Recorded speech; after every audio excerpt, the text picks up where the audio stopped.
Whitaker Weekly is a 3-episode anime discussion podcast where two brothers discuss a show of their choice. The show can be anything from a current season flop to a decades-old classic. What are they going to talk about next? Who knows? They sure don't.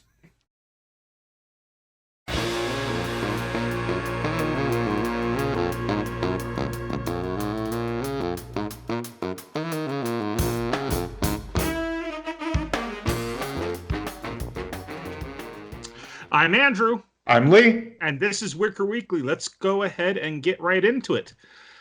So some news that I came across this week, a lot of gaming news, actually. One, Tifa Lockhart has been announced for the new Dissidia NT as a downloadable character.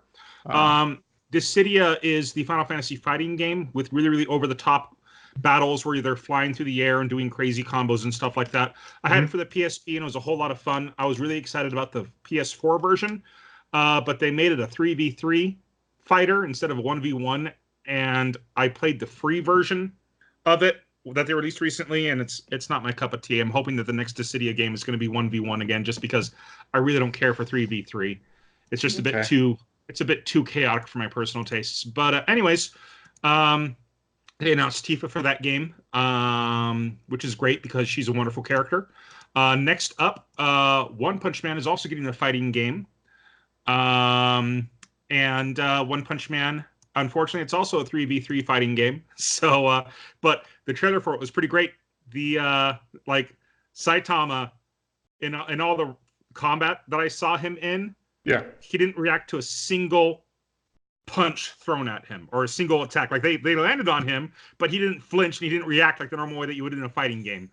And then in some retro gaming news, the Commodore 64 is getting a re-release this winter. They made a mini one last year, and or a few years back, and it sold like crazy. But this is just a plug and play device, kind of like the Nintendo.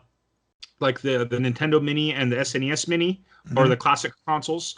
But this one, instead of having a handful of games, it's got pretty much every game that the Commodore 64 ever played. You can literally plug it into your computer with a USB drive and even download more games onto it.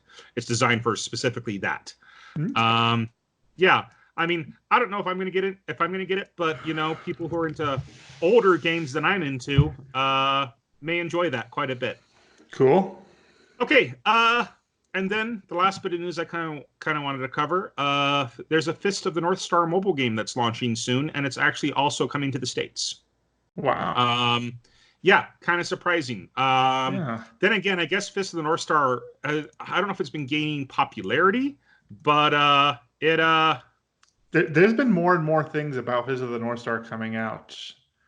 More like for whatever reason, that his catchphrase "Ome wa shinderu" became a huge meme. Omae wa mo shinderu. Yeah, it became a huge meme. Shinu mono ni oshiero na naronai, which is another phrase of his that I wish would catch on. But omae wa mo shinderu. Well, omae wa mo shinderu means you're already dead, as most of our listeners will already know. But shinu mono ni oshiero na naronai means I don't teach dead people things like my name. Oh, wow. Shinu mono ni, to people who are going to die, or dying people. Yes. Oshiero na, teach my name. Naronai, don't do things like. That is an incredibly brutal statement. I don't teach dead things my name. Yeah. He has such awesome phrases. Anyways, so I may actually download that and check it out. Anyway, that's kind of it for the news. Right. Except, I didn't find anything much to talk about news-wise this week. Gotcha. It's probably going to be my recommendation of the week next week, but I just wanted to go ahead and say that I also got Bloodstained Ritual of the Moon in the mail last night for the Switch, and that is the new Metroidvania game by the actual guy. His name is slipping my mind right now, but the actual guy who made the Castlevania games. And it was a huge successful Kickstarter years ago And finally it's coming out. And I played it for a couple hours so far, and it's pretty fun, you know. Anyway, so I guess that's it for news, but let's go ahead and move on to 3 episodes in, huh? Right. This week it was my turn, and I wanted to watch Demon Slayer, Kimetsu no Yaiba. Which does that just mean? Is that just Demon Slayer twice, once in English and Kimetsu, once in Japanese? Kimetsu no Yaiba. I don't know. Like I'm not familiar with that name in Japanese. Because we look it up on my anime list, and it just that the name of it is just um, mhm. Kimetsu no Yaiba. But yeah, It Crunchyroll it has it as has Demon Slayer colon. So yeah, it looks like in the kanji. I'm looking at the kanji here for it now, and the second kanji is definitely the one. Is definitely the one for hunter, which is would be Yaiba in how we're reading it. So I guess Kimetsu means demon hunter. So yeah, it's just demons or demon slayer. You know, demon slayer is what it's called. Okay. So yeah. Well, Anyway, they did the exact opposite in Jinro, the Wolf Brigade. yeah, They're yeah. like Wolfman, the Wolf Brigade. Mm-hmm. Anyway, okay, so the synopsis from Crunchyroll reads, "It is the Taisho period in Japan. Tanjiro, a kind-hearted boy who sells charcoal for a living, finds his family slaughtered by a demon. To make matters worse, his younger sister, Nezuo, the sole survivor, has been transformed into a demon herself. Though devastated by this grim reality, Tanjiro resolved to become a demon slayer so that he can turn his sister back into a human and kill the demon that massacred his family." Mm. Okay. So let's go ahead and just dive into it. Yeah. I found the pacing of the first 3 episodes to be, they weren't cramming a whole lot into them, but it flowed really well. Well, episode 3, 2 years pass. So, Well, or I guess in sure. episodes 1 and 2, it's a total of 2 years. Yeah. So, But or sorry, 2 and 3, 2 and 3. but what I'm saying is that, last week, the show we watched, we just went on and on for an hour and a half because of all the little things that added up overall in the story. Yeah, And yeah. this one, the pacing didn't feel so crammed, I felt. Mm, I Yeah, don't. I mean, not that the other one was bad. It's just that I felt Mhm. like it felt smooth. The pacing in this show felt smooth to me, and I just was ready Yeah, to keep watching more. yeah, yeah. And we should probably say that while you are critiquing the show we watched last week, um, between last Wednesday and tonight, you've already caught completely up with it. Yes, I have. I've watched the whole So, thing. It's not. so I'm not saying that one's right or wrong. It's just yeah, it was yeah, yeah. different. Okay, okay, I can see that. The pacing, yeah, it flowed. It flowed really, really well these first 3 episodes. It just like it starts off with It starts off with the hook, the after the massacre hook, where our uh main character is walking through this, with trudging through the Tanjiro and snow. Nezuko. Hmm. He's trudging through the snow in boots and carrying his mortally wounded sister on his back, trying to get her Hmm. to town, trudging through the snow in the forest on a mountain. Yep. And And then then cut to it doesn't give you an exact time of how much earlier it was, but it's basically 24 hours earlier. yeah, pretty much it's the previous day, and you see his family. He has a basket on his back filled with charcoal, and his mom comes out and says, "You don't have to go. It's we're fine." He's like, "No, no, no, no. We need some extra money for the winter, so I'm going to go and sell this charcoal." And talks about how he's a good boy, and like his siblings want to go with him, and he's like, "No, it's too dangerous." He But I'll convinces them bring to you stay back behind. treats. I'll bring back treats, and tonight I'll go ahead and read you a story before we go to bed, type thing, or I'll tell you a story. Hmm. And so he goes off by himself, and he gets to town. And in town, he like See, every like the moment he gets to town, he is slowly bombarded by everybody asking him for manual labor assistance. yeah, They weren't or expecting him. or They they want to want to buy. buy the charcoal. I want Mm-hmm. to buy the charcoal. Help me. Thank you for helping me fix my sliding door. Mm-hmm. Mm-hmm. It is a very quick show don't tell moment of, just all the things that the town appreciates him so much for all of the things he can do for them. Mm-hmm. And so he's really just kind of a pillar of the community, as it were. Mm-hmm. Um, and he's the kind of guy who doesn't say no to helping these people. And so he's out and about past nightfall. Mm-hmm. And he's trying to head back to the mountain when an old man um, in a cottage on the trail up the mountain informs him, "You are spending the night here. There are demons out." Mm-hmm. He won't take this old man will not take no for an answer. He's just like, no, no, you're coming in here. Demons come out after dark.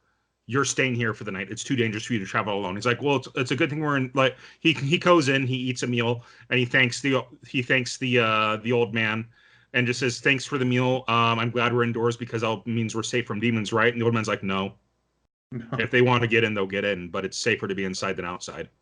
Yeah. So sorry, I just thought I felt my cat rubbed by my leg. Anyway, he spends the night.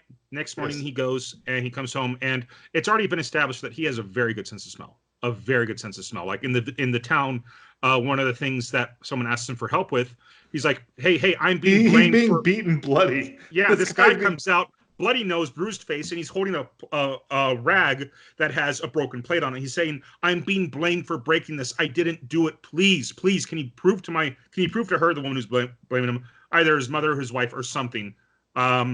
And he's saying, "Please prove to her that I didn't do this." And he has him smell it. And he's like, "Oh, I smell a cat." And she's like, "Oh, I guess my cat knocked it over." So.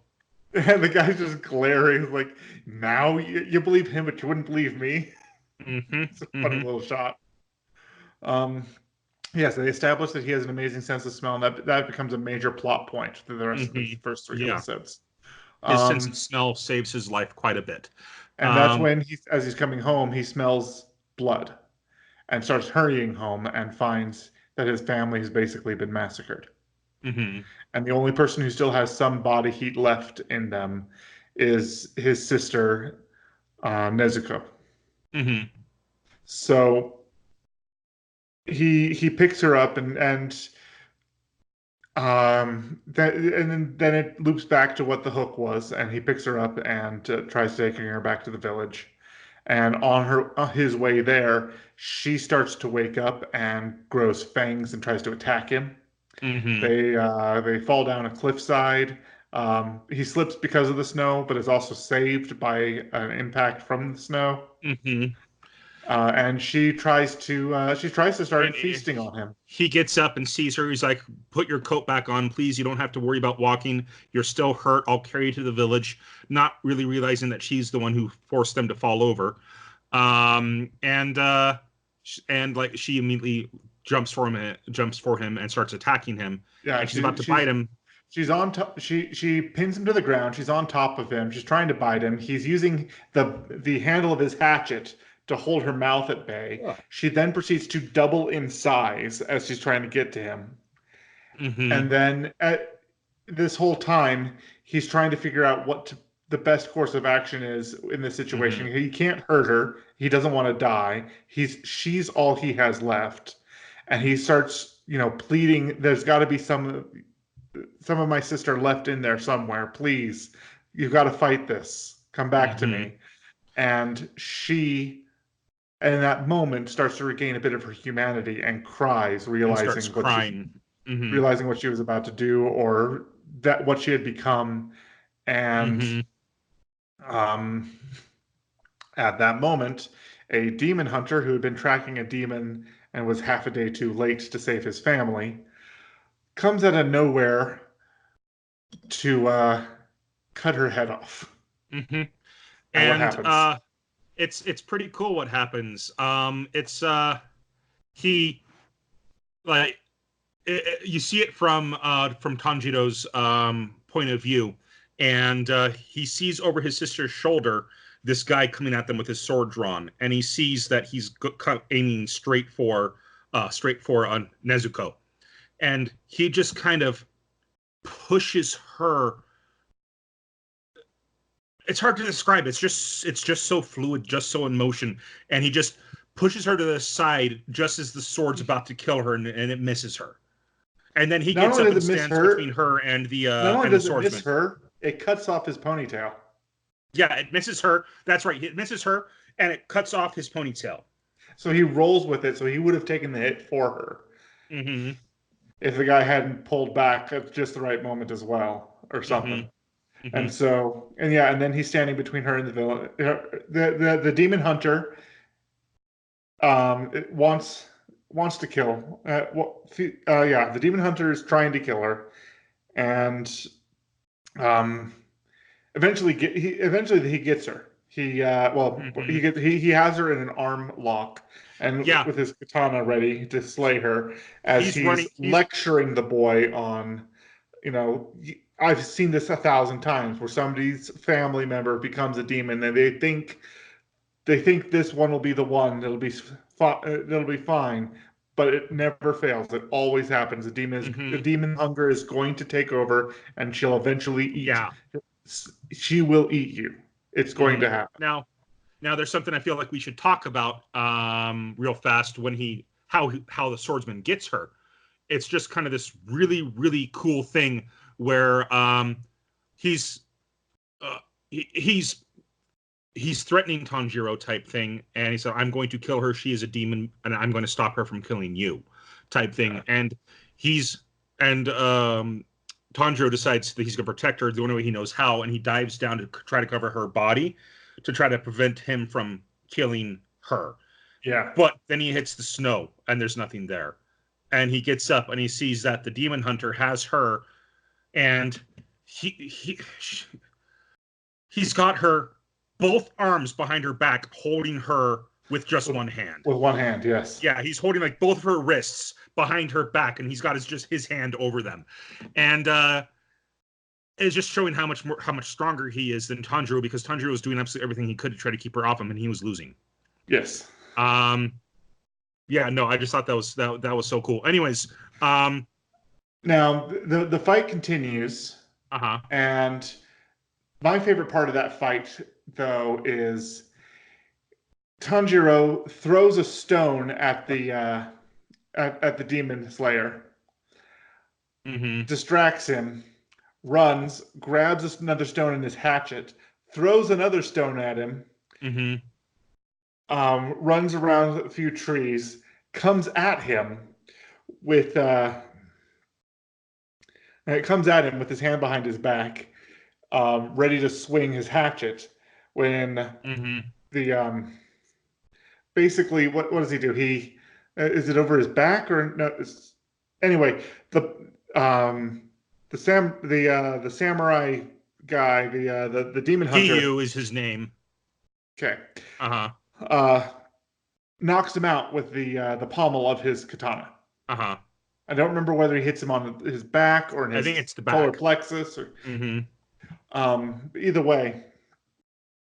So he's down for the count. And then the hatchet almost hits the guy in the head. Yeah. Because he had thrown the hatchet as a delayed reaction attack to get around him. Now, we should probably say that Giyu, the swordsman, we learn his name here in a little bit, he was taunting Tanjiro the entire time, saying, you think you can protect her? You think you can keep her safe? She's going to kill someone. And look what you did to try to do to keep her safe before. You used your body as a shield. You're a coward. You know, you can't do anything to protect her. If you were able to protect her, then, you know, you wouldn't have lost her. You wouldn't have handed her over to me like you did in the first place, type thing, you know. And Tanjiro decides to go ahead and step up, and that's when that scene happens. Yep. And it's real cool. And Giyu then realizes, wait a minute, and he mentally realizes what just happened. And then while and I think it was when he was dodging is when he let go of the sister. And the sister runs over to him and. What did you say his name was? Giyu. Giyu. Giyu. Giyu. Yes. Giyu is convinced he's about to watch her eat her brother. Uh-huh. When she when she then hunches over him, but faces Giyu like a feral animal trying to protect its young, or she's there protecting her brother. He's never seen a demon do that. Yeah. And Yeah. that starts to change and so he knocks her out too. And when they both wake up, that's when she's wearing her trademark rod Yeah, gag. there's a metal rod in her mouth or something. It's not bamboo because she's strong enough to break through that super easy, but she's got a gag in her mouth from that point on. Yeah, it looks like yeah. It looks like it could be bamboo, but I don't think it's bamboo. It's a scroll-shaped rod. Uh-huh. That's tied around the back of her head as well on some kind of silk-ish cord. And so she's just is like that for the rest of the show. And then he's told when he wakes up, the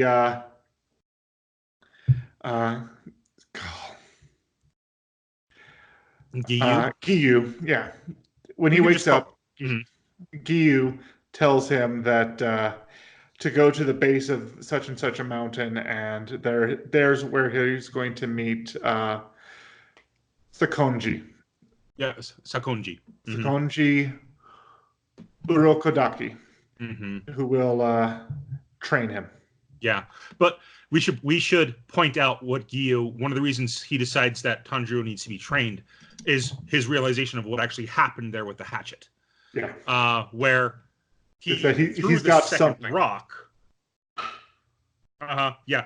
And Giyu realizes that goes through this mental image of what happened when Tanjiro threw the second rock. His hand that had the hatchet was behind a tree, and he threw the hatchet up in the air while his hand was hidden.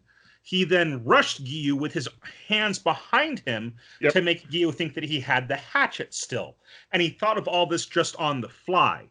So, and if Giyu hadn't noticed at the last moment that the hatchet was missing, he would have been killed by this kid. Yeah. He's like, wait a minute, where's the hatchet? And then he looks up and sees the hatchet flying at him, and he barely has enough time to dodge it. It's so cool. And that's when Giyu's just like, yeah, this kid needs to be trained. So he sends him to Sakonji, and that's the end of the first episode. Yep.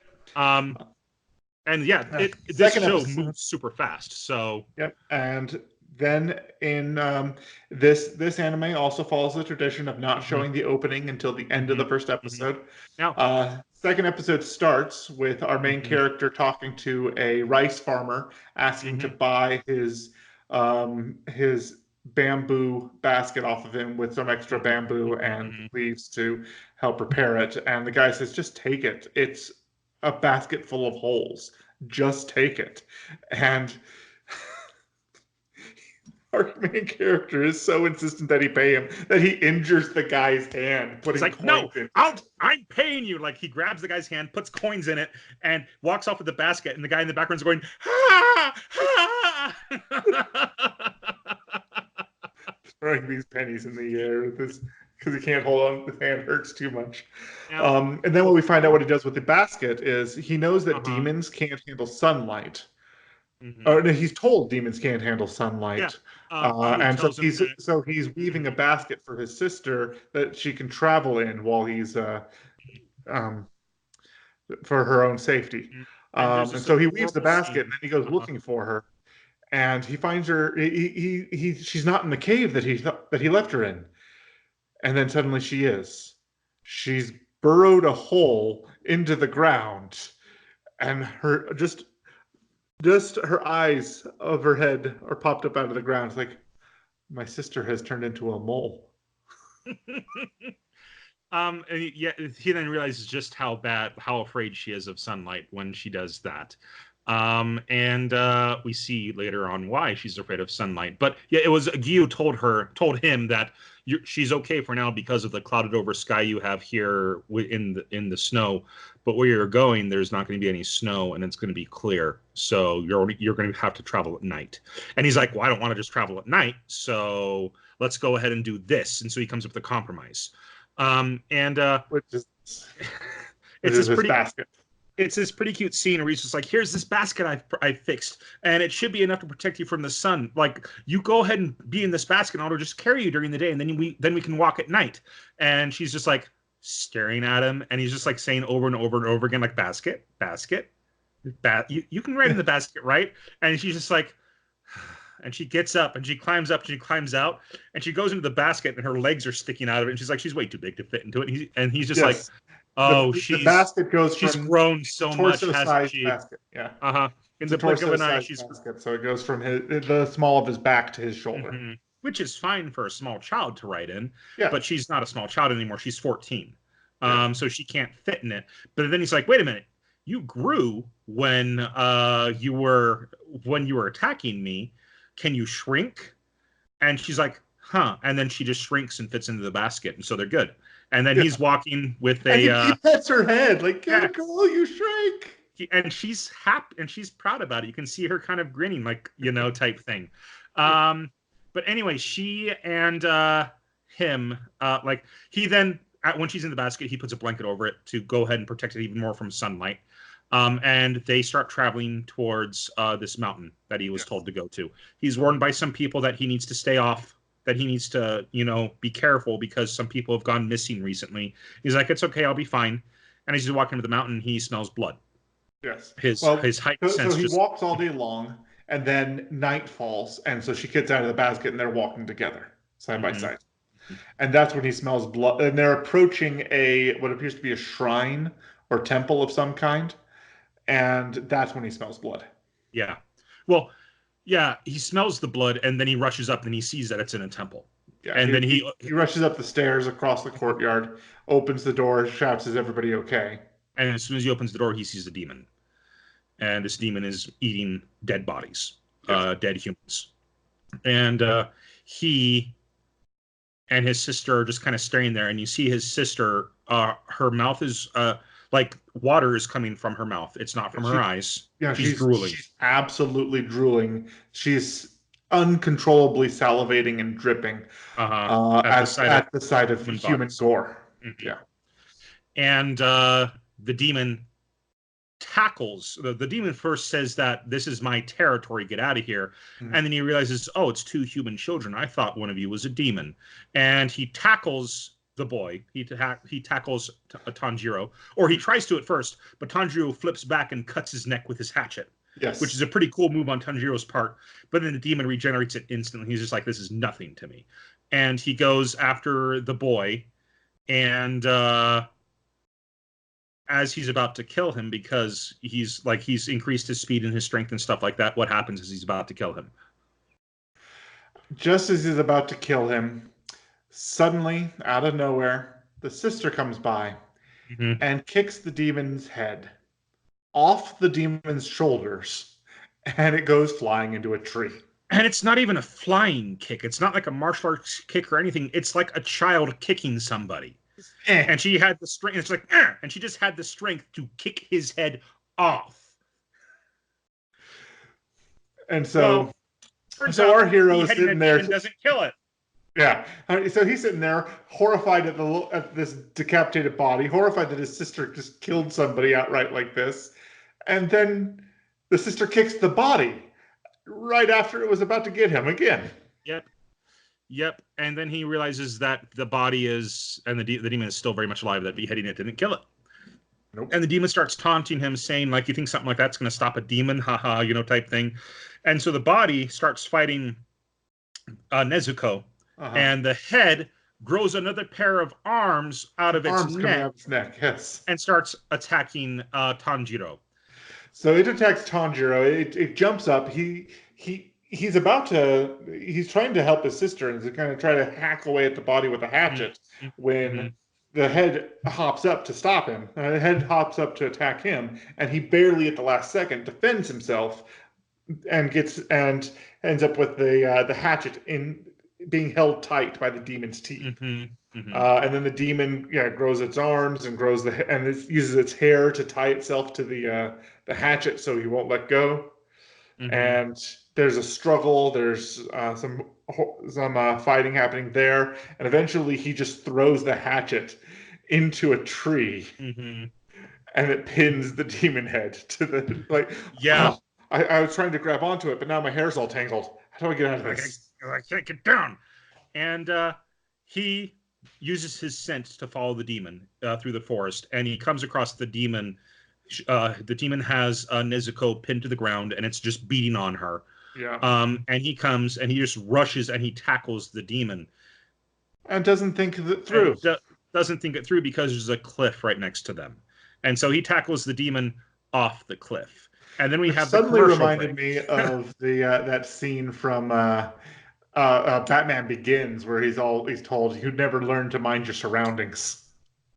Yeah, yeah. That's exactly what that scene is. hmm But he just jumped into the into so the demon tackles him off the cliff, and then we've got the cliffhanger, I guess, because it's the commercial break. But then they show immediately what's going to happen. Like, I mean, seriously, could you not just wait between the commercials? But like the commercial, I really like the commercial cuts in this one because it looks like it's showing scenes from the manga Uh-huh. and just kind of not really animating them, just like kind of coloring them. And in Yeah. this one, it's Netsuko's hand grabbing Tanjiro's hand. And that's not exactly what happened, but she No, does she save grabs him. the She back of grabs his his collar. collar. Yeah. And the body keeps falling. The demon's body keeps falling and slams neck first into a boulder below and just falls over dead. There's no more life in it. Right. Which causes the head to lose consciousness. Yeah, which causes the head to lose consciousness. And they go back, and Tanjiro gets his axe from the. Oh no, he pulls out a knife. He's got a knife. Yes. He pulls out a small knife, and he's struggling to kill this thing. He's like, he knows he needs to kill it, but he doesn't have what it takes at this point. He is second guessing himself. He's like, I've got to kill it. It's a demon. I need to kill it, and I need to protect me. I need to protect my sister. And then he hears that's a when voice. a man in a red goblin mask appears behind him that he didn't hear coming. It's a Tengu mask in Japanese in Japan. The subtitles translated as a goblin. Yeah, but I know. I'm just clarifying for our watchers. It's a Tengu mask. So okay. Subtitles don't always get it right. Anyway, yeah, he comes up and he says, "Boy, that's not enough. That's not enough to kill it." And so he thinks about it, picks up a rock instead, and now he's hesitating, thinking he wants to kill it in one hit so it doesn't suffer. But is this even going to be enough to do it? Would it even work? And he's just hesitating so much. Well, first he asks the old man, what should I do? And he said, don't ask me. Look for the answer yourself. And he goes over and picks up a rock, but he can't do it. And he can't do it. The demon wakes up, and the demon is threatening and saying, I'm going to kill you. I'm going to kill you. I'm going to kill your sister. Eat you both. And he still can't bring himself to kill the demon. And then the sun rises, and the demon is turned to ash pretty instantly. Yeah, just instantaneously. And he's like, "Oh, I guess that's why they avoid the sun." And then he starts freaking out because his sister's not around him, and he realizes he goes to the shrine and he sees his sister hiding from the sun in the shrine. He walks up to the old man, and he says, and the old man, he learns that the old man is the man he's been sent to train under. Yes. And the old man's like, no. Well, why not? You are too kind. You're too hesitant. You take too long to make choices. Yeah, you take too long to make choices. And he's like, no, I don't. He's like, okay, if your sister kills an innocent, what do you do? And he can't answer. Too long to decide. Yeah. He took too long to decide, and then the old man just says, you took too long to decide. There's two things to do. You kill your sister, and then you kill yourself. Because that is the life you've chosen by bringing your demon sister out into the world with you. Mm-hmm. You kill, and that is the one thing you must absolutely never allow to happen. You must never allow your sister to kill an innocent. Do you understand me? And then he trains the boy, and it's he trains under him for a year. But the first thing I want to say, okay, so before the training even starts, is he makes him run cross country, Yep. carrying his sister on his back, and Mm-hmm. then he's completely out of breath and says, "Did I pass? He's like, the test No, hasn't even started yet. your test starts now." Uh-huh. They put the sister in a house. Mhm. And she's protected from the sun. She's in a room where she's not gonna have to worry about it, and she's sleeping. And the Then the and old so man, then the old man says, your test is at the top of this mountain. I'm having you climb a mountain. He's just like, oh, really? Now? After he's exhausted for running cross country all day long. with his Literally yeah. literally all day long, because it's night when they arrive, and it was dawn when they left. It was dawn when they started, and it's night Mm-hmm. when they dawn when they left, night when Mm-hmm. they got to the base of the mountain, and then he goes to the top of the mountain in the middle of the night, Mm-hmm. and then tells him at the top of the mountain, "Here's your task: get back to the base of the mountain before sunrise." Mm-hmm. Doesn't tell him that he's booby trapped the mountain. And yeah, he just disappears into the mists. Yeah, he doesn't tell me booby trap the mountain. He's like, oh, this is going to be easy. And he starts running down. Then suddenly he starts activating traps. Yeah, first he trips over a tripwire. That flings rocks at him, and then he falls into a pit, and he realizes, wait, this mountain is littered with traps. That's my test. I've got to get back down here before morning without killing myself. And he stops, and this is something that I really wanted to talk about. Kind of leads into two things that I wrote down. Um, I want to talk about the animation of the sense of things. He using his nose, he's like, traps set by humans have a scent to them because they smell like humans. Mm-hmm. And so he starts smelling, and there's just all these beautiful artistic streams of blue mist. And it's not like regular mist. It's like very, very artistic, almost like from the Wind Waker. If you've seen kind of the artistic style that they do smoke in that. Yes. Um, uh, and it and and those are the scents. And I wanted to talk about this a while ago, but we didn't get the chance. We just kind of went into the episodes and whatnot. But this show, I love the animation for it. I just love it. It feels like a return to old school animation again, kind of like with Megalobox, which is we talked about in an earlier episode. Yes. Megalobox, yeah, Megalobox, like we talked about in an earlier episode. Yes. But it has that old school style and feel to it, as opposed to newer anime. Right. There's less of the focus on the moe that newer Yes. anime seems to try to capitalize on. Yeah. Yeah. Um, yeah. Anyways, I just Not wanted to that talk about. not that there aren't moe elements. It's just that it seems to be less of the focus. There are cute things in it, yes, but that's not the purpose of this show. Right. This isn't a show where, like, okay, Rising the Shield Hero. I adore that show. They can very easily sell Nendroids of Raftalia. Okay, Oh, yeah. they've even got pre-orders up for it already on Crunchyroll.com. Yep. And I'm pretty sure that if they wanted to, if this show is popular enough, they could probably sell Nendroids of Nezuko as well, because she's freaking adorable. Yes. But neither of those shows are really that moe thing, Correct. But anyways,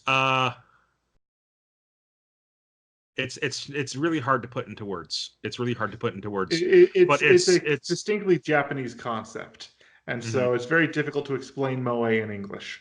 Yeah, it's difficult enough to explain it in Japanese. But yeah, it feels like an old school return to form of anime, and that's why like 90s shonen anime. Yeah. Like that's why it when I first saw it, I thought that it was something like, and I talked about this in our last episode, I felt it was like Ushio and Tora, where it was an older manga that had finally been adapted. But no, like the first issues of the manga weren't that long ago.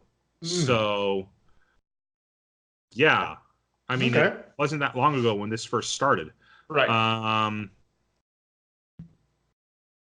Yeah, February 15th, 2016 is the release of the first manga.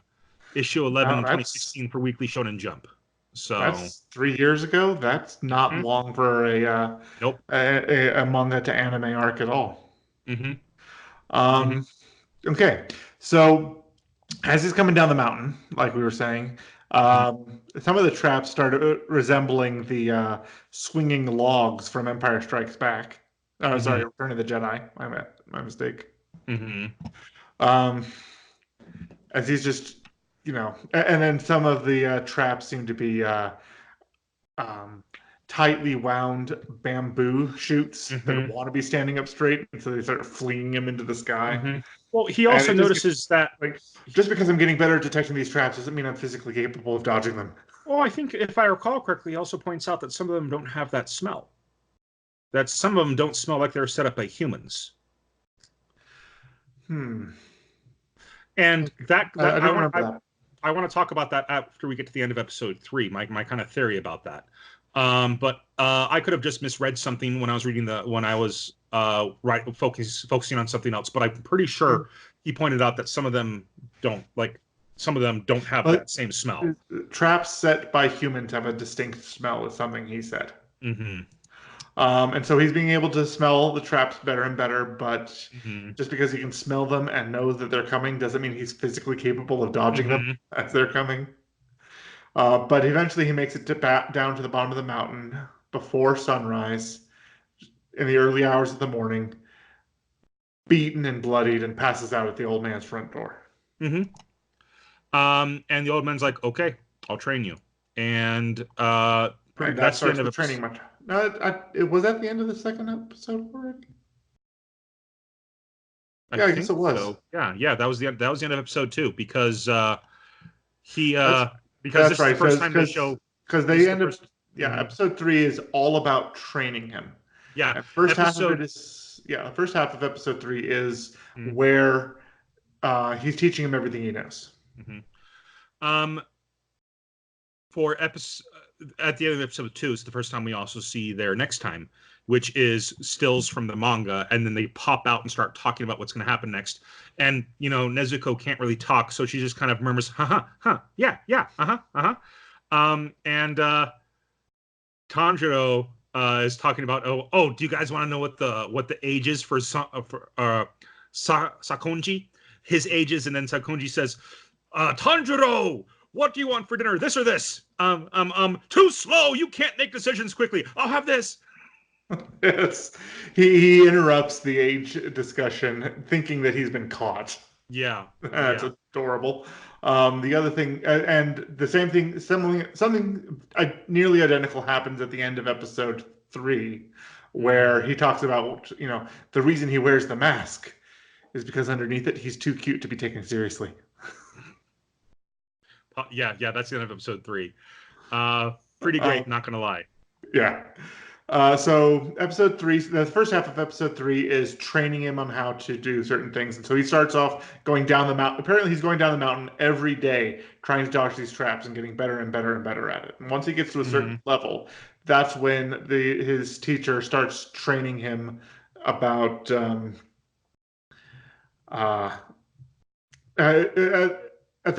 let's see, what was it? At some point, he now has to carry a sword with him as he's going down the mountain, and that makes things harder for him. I think that was at the 6-month mark. He's having him carry the sword with him, and that's throwing off all of his muscle memory that he had built up to that point, and now he has to relearn it all. Yep. At that point, also, he's also trained on how to use the sword, and is taught that the swords break very easily if weight is applied a certain way, but you have to use it just right, and then it's a perfect cutting tool. And it says, and then that's when his teacher tells him, if you break that sword, I break your bones.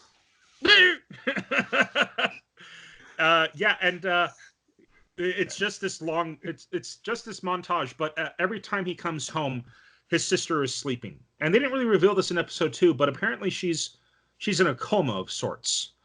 She's in some kind of coma, and she's been asleep for 2. She's asleep the entire time that he's training. The entire 2 years he's training. The entire 2 years he's training, she's asleep, and he realizes that one of his biggest fears is, waking up one day and she's dead. That she just died in her sleep and never woke up again. But there's this great shot where after he's done running down the mountain, and one of the reasons he's running, like one of the reasons they're at this mountain is because this mountain is higher than others, so the air is thinner. So he's being forced to learn how to breathe in a different way. Yeah. And as he comes down this mountain, after he comes down the mountain, I was saying before, he's got his sword and he's doing that, swinging the sword. He's doing the kendo straightforward attack. Just the kendo straightforward, and he does it 1,000 times, and he's exhausted. And then the old man from behind says, "Great, give me 500 more." And there's just this great comedic shot of him suddenly going all white and just, jagged edges from the shock of needing to do 500 more. It's great. Yeah. So after a year of training, the old man says, "I have nothing more to train you. This is going to be your final test," because apparently he can train him, but in order to be accepted into the order, he has to pass a trial. And he says, in order for you to be admitted to this trial, there's one more thing that I need you to do. And he takes him into the middle of the forest, and he says, this boulder, this massive boulder, huge boulder. Yeah, he says, got to be about 7 feet in diameter. Mm-hmm. Spherical boulder with this decorative, this ancient Japanese style of this very thick rope with charms. Yeah. Hanging down from it, which usually means that it's sacred in some way or another. That it's a sacred boulder. Yeah, that was done around a tree. Tenchi Muyo. We've seen it in anime all the time. Oh yeah. And he's like, "Cut this boulder." Is a boulder something you can cut? And the teacher just walks away. He cries out to his teacher, trying to figure out, okay, what do you mean? But did you use the right word? Did you mean to say cut? Sort of thing. And he just walks away. And so there he is every day trying to train and get better. And at least he knows enough that when he's swinging the sword, he's not breaking the sword against the stone. Yeah. But it's not even close to what he needs to be doing, and so he's going through the motions. He's been keeping a journal, and so every training step he's been taking, he's been doing, but he's been memorizing it mentally. He hasn't been incorporating his training into his body and soul the way that a martial artist is supposed to. And that's when a young man in a fox mask appears and ridicules him for weeping and crying at the stone. And we come to find out this character's name is Sabito.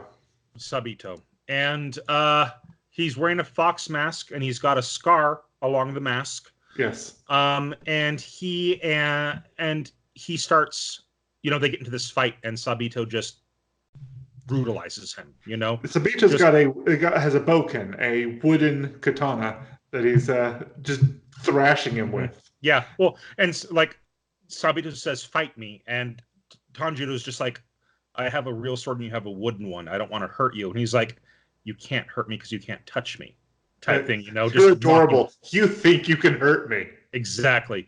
And he just beats he hits him over and over and over again. And finally, there's this one shot where he just brings the sword up and hits Tanjiro on the chin. Right after dodging a near miss strike. Yeah, right after. And it's just this incredibly animated scene. It's just so beautiful. He just steps to the side, dodges it, kind of like a fluid motion, not even really moving his feet. It's just suddenly he's over here and just swings up, hits Tanjiro on the chin. Tanjiro goes flying back and is out cold. And Sabito says to a younger girl with another fox mask, only it's not in front of her face, it's on the side of her face. And he says, I'll leave it to you. From here on, it's up to you. Yep. And Tanjiro wakes up in the evening, and Tanjiro's just like, "Whoa, where's that guy? Where's that guy? I mean, that was beautiful. Did you see what he did? That was incredible. I need to learn how to do that. How does he do that?" And she teaches him, and she's like, and she over the next 6 months, she teaches him how to get rid of useless movements, how to be more precise and do things, and why to incorporate the breathing he's been taught. Yep. And that's something that Sabito gets upset at, that Master Sakonji, I want to say it properly, Sakonji, he he taught you this breathing. This breathing is what makes humans strong enough to fight demons. Yeah. You have been you have been training it every day. You should be beating it into your body so your body knows how to do it automatically, type thing, you know. And he's Yeah. just berating Tanjiro. But anyways, the little girl, she talks to well, she trains him for the next 6 months, and over again, he and Sabito have duels, and Sabito wins every single time. Until the On end of the 6 months. And the other 6 months, and his hair has now grown longer than it was when it first got cut. And they And just then have this standoff between the two of and them. and this time Sabito doesn't have a wooden sword. Now he has Yep. a real sword. Mm-hmm. And they stand off, and during a freeze frame of the subtitles read that in a duel like this, victory is simple. Whoever is stronger or faster wins. Mm-hmm. And this time it's me. Mm-hmm. And there's this kind of this cool slow motion bit where they're both coming at each other, swords raised, and then in the blink of an eye, our main character, Tanjiro, Tanjiro, yeah. just sink his sword suddenly down while Sabito's sword is still up. Yeah. And then you see the mask split, and the camera pans up, and you see Sabito's face, and he's got this kind of a sad smile on his face. And he says, "Good job, you finally did it. You know, you finally beat me." And Yeah, and it's interesting because uh-huh. first it starts with a close up on the smile below the nose, Mm-hmm. and you just see this melancholic smile appear on his face, and then it pans up, and you see that this is a young boy about the same age as the girl, even though this entire time he's been berating him on how to be a man. His face belies his age, and it doesn't fit the things he's been saying up till this point. Um, so, and then he disappears. Then these two characters kind of disappear into the fog all of a sudden. Mm-hmm. And what happens when you really and the fog as the fog dissipates and they're gone? They're gone. Mm-hmm. What did he actually do with that strike? With that strike, he split the boulder in half. And he's like, "I remember cutting his mask in half, but the blade didn't pass through him. But I was looking at a stone that was split in two." And this is my theory. Okay, this is my theory. Those two are spirits on the mountain. They're Mm. fox spirits. And like foxes are very, very well known for being playful, curious spirits and things like that in Japanese folklore. Also helpful at times. Yes. And like we talked about it before, this boulder was sacred. It had that knot around it and those pieces of paper hanging off of it. I believe that boulder, that they are the physical manifestations of the spirit of that boulder. Mm. And And they were training him on how to cut them. They were training him on how to cut them, that he had gone so far. And so like there's a scene where he has hit the boulder a couple more times with his sword, and the camera shows his hands, and his hands are raw. He has blistered and broken through those blisters on his hand with how much he is holding and wielding that sword. Yes. And I believe that like earlier, like I said, some of the traps didn't have sense of humans. I think that the people that were setting them, like the old man set some of the traps, but I think that most of those traps were set by the foxes. Ah. So, and maybe I'm wrong, but that's my theory so far, that those foxes are spirits of the mountain, and they stepped forward to help him. Okay. So and that's pretty much where episode 3 ends, is that he's about to go forth, and like I said before at the beginning of this episode, that the pacing of this is so smooth that I just wanted to keep watching. Yeah. It was hard for me to stop. I almost did, but then I realized that I hadn't yet watched this week's Isekai Quartet, and I haven't yet watched this week's I was about to say Goblin Slayer, but that hasn't been on for a couple of months. I haven't watched this week's Shield Hero yet. So I've managed to watch this week's Shield Hero. Today, the last episode of the season of Shield Hero, right? Well, it's not a Shield Hero, but what's the name of it? I think this was the last episode of the season for. We watched it last week, The Wise Man's Grandchild. Yeah. was today too. Hmm. So So I've managed to catch up on all those. cool. I'm looking Um, forward to reading those or now, watching them. The last yes. episodes. Now, there's a couple of things that I'm looking forward to in this anime that I've seen advertisements on Crunchyroll and on Facebook. And Hmm. one of those things is there's a character that we've been introduced to in the opening and closing credits who seems to be a major character. He's got short blonde hair with the black lightning streaks coming through it. Hmm. There's a scene coming up, and I don't know which episode it's in, but there's a clip where he's asleep and a demon comes into his bedroom, and Tanjiro's trying to wake him up, and he's not responding. He says, "Please, you've got to wake up. We've got to get out of here. There's a demon in here." And he gets up, assumes a perfect samurai quick draw pose, and then, in a literal flash of lightning, crosses the room, drawing his sword and decapitating the demon. Hmm. Demon spurts blood out of its neck, Hmm. puts the sword away, and then wakes up and freaks out that there's a decapitated demon in his room. So I've only seen the bit where I saw this on Imgur, but I saw the bit where he's in the samurai pose and then he dashes across the room. Yeah. It's so cool. It's like kind of Matrix camera angle where it's above him and the camera pans down and over to the side and stuff like that as he's in the pose, and all of a sudden across the room slash. There's a joke that they have spent the entire year's budget on that shot. Oh yeah, because it's just so good. But he but then he wakes up and flips out. I'm on the wiki right now, and I recognized him on the wiki, and it says he's introduced in the next episode. So I don't know when that scene's going to happen, but he's introduced in the next episode. And there's also a guy with. Yeah, there's also a guy with the boar head and two swords. Oh yes. And in the closing credits, it shows them kind of having a friendship kind of fight and yelling at each other and stuff at the end. Mm-hmm. As Nezuko wakes up in the back of this house and she looks at them, and the blonde guy and they all notice her waking up, and the blonde guy has hearts over his head and stuff like that, and he runs off after her, and it's like the last shot of all of them walking towards her. So apparently, and I think from what I've heard, in episode 7 they introduce a demon that has been in the opening credits as one or two shots. In Michael Jackson?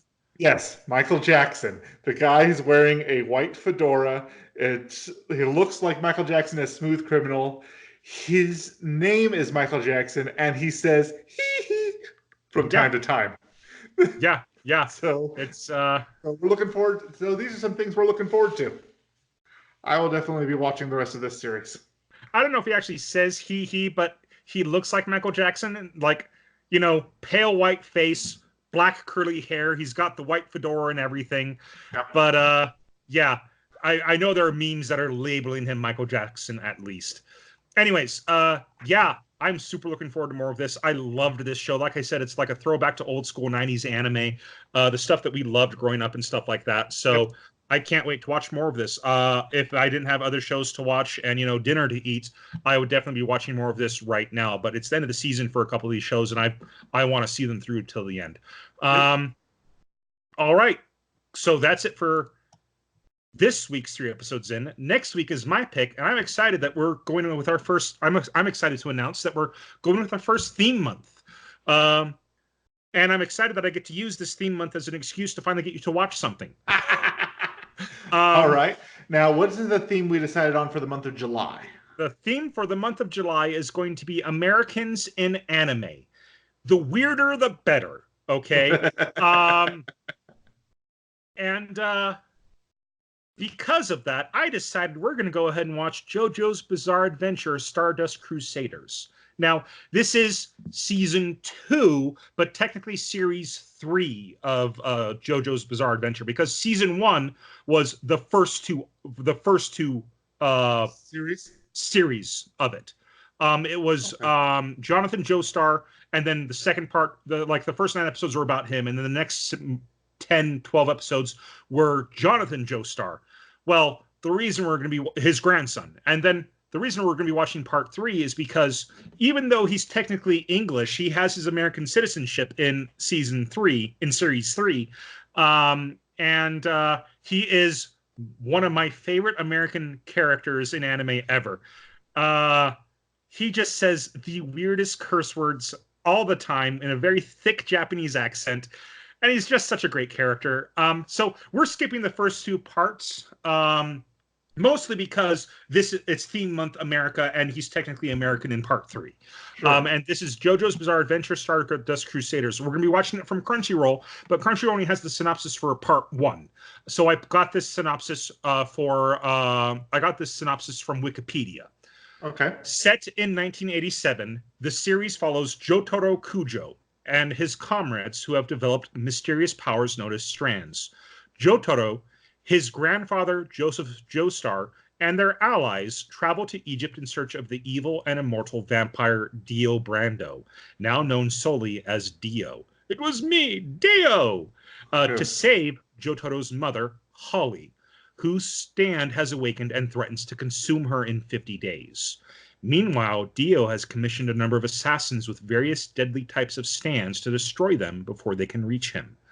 Okay.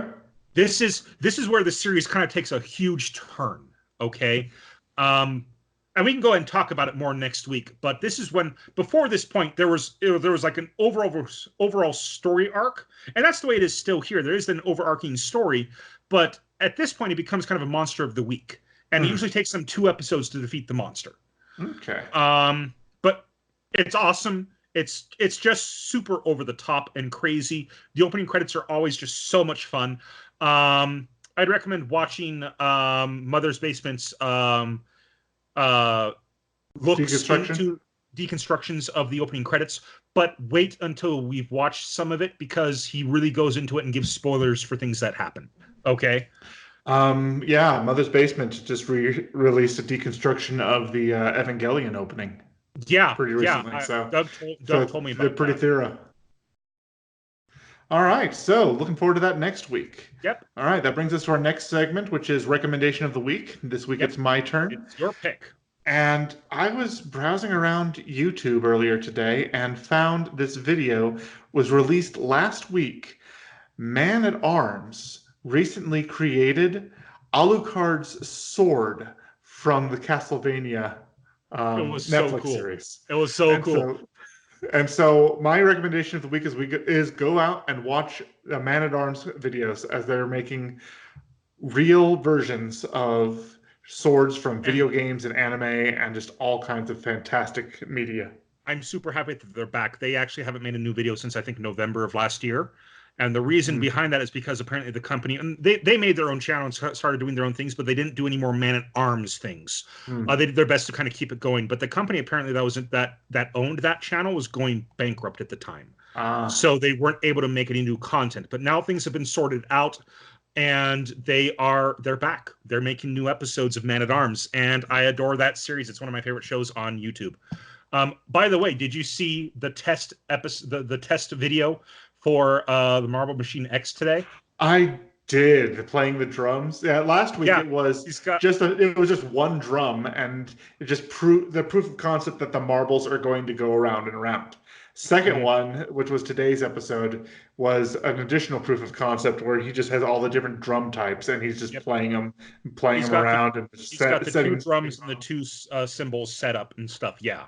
And the single peg arms that play whole notes, 16ths on the thirds and on the offbeat, and how he can set those all up and just get different rhythms going. Yeah, he hasn't got the xylophone set in or the guitar, but he's close. He's close to finishing what he started more than a year ago, maybe a year and a half ago. This has just been a huge project. It's been a big project. Like I think I want to look back and see. So he's been doing this Winter Garden Wednesdays and he numbers them based on when they come out. And assuming he hasn't missed any weeks, I don't know if he has or not, but he's around episode 8. He's around episode 80 or something like that, and which means that he's been doing this for 80 weeks. So well more than. Oh yeah. So I guess that's enough talking about YouTube and stuff like that. Let's go ahead and move on to Creator Shoutout, and it's my turn this week. Right. And I want to give a shout out to Kim Sung Hwan. I don't know if I'm saying that name correctly, but I discovered him again on Imgur. And on Imgur, I just saw this incredible picture of this beautiful elven princess. So I thought it was Princess Zelda. I Uh-huh. don't think it is though. Upon further investigation, I don't think it's Zelda. But I fortunately this the poster on Imgur credited the artist, so I was able to follow it to his artstation.com site. I couldn't. Mhm. I couldn't find Facebook, Twitter, YouTube, or Instagram, or anything for this guy other than this site. So that's the only link we're going to have on our website. But just a shout out to his incredible artwork. It's some of the most beautiful artwork I've seen. I can kind of see you're kind of pulling it up now on your side. Yes. Yeah, I'm looking it up right now. yeah. Oh my. Uh-huh. Yeah, it's This guy's a pro. He's working in the industry. He has to be. I mean, some of this stuff looks like things you might find in, the concept art books that say mhm. Blizzard would be selling, Oh yeah. or yeah, And yeah. Actually, some of this is formatted to be concept art for various works. yeah, yeah. I don't So I don't know. recognize. I don't know that he's worked for Blizzard specifically, but this Hmm. is definitely video game or like Hmm. some of this stuff could end up on Magic the Gathering cards. Yeah. Yeah. That is the level that this is. Yeah, it's incredible. Go check it out. I'll send you the picture of the elven princess that I saw. Um, but yeah, it's fantastic. His art is just so amazing. Um, so go ahead and check him out. If you like his stuff, go ahead and support him. He's got a store link there as well. You can go ahead and buy his prints and whatnot.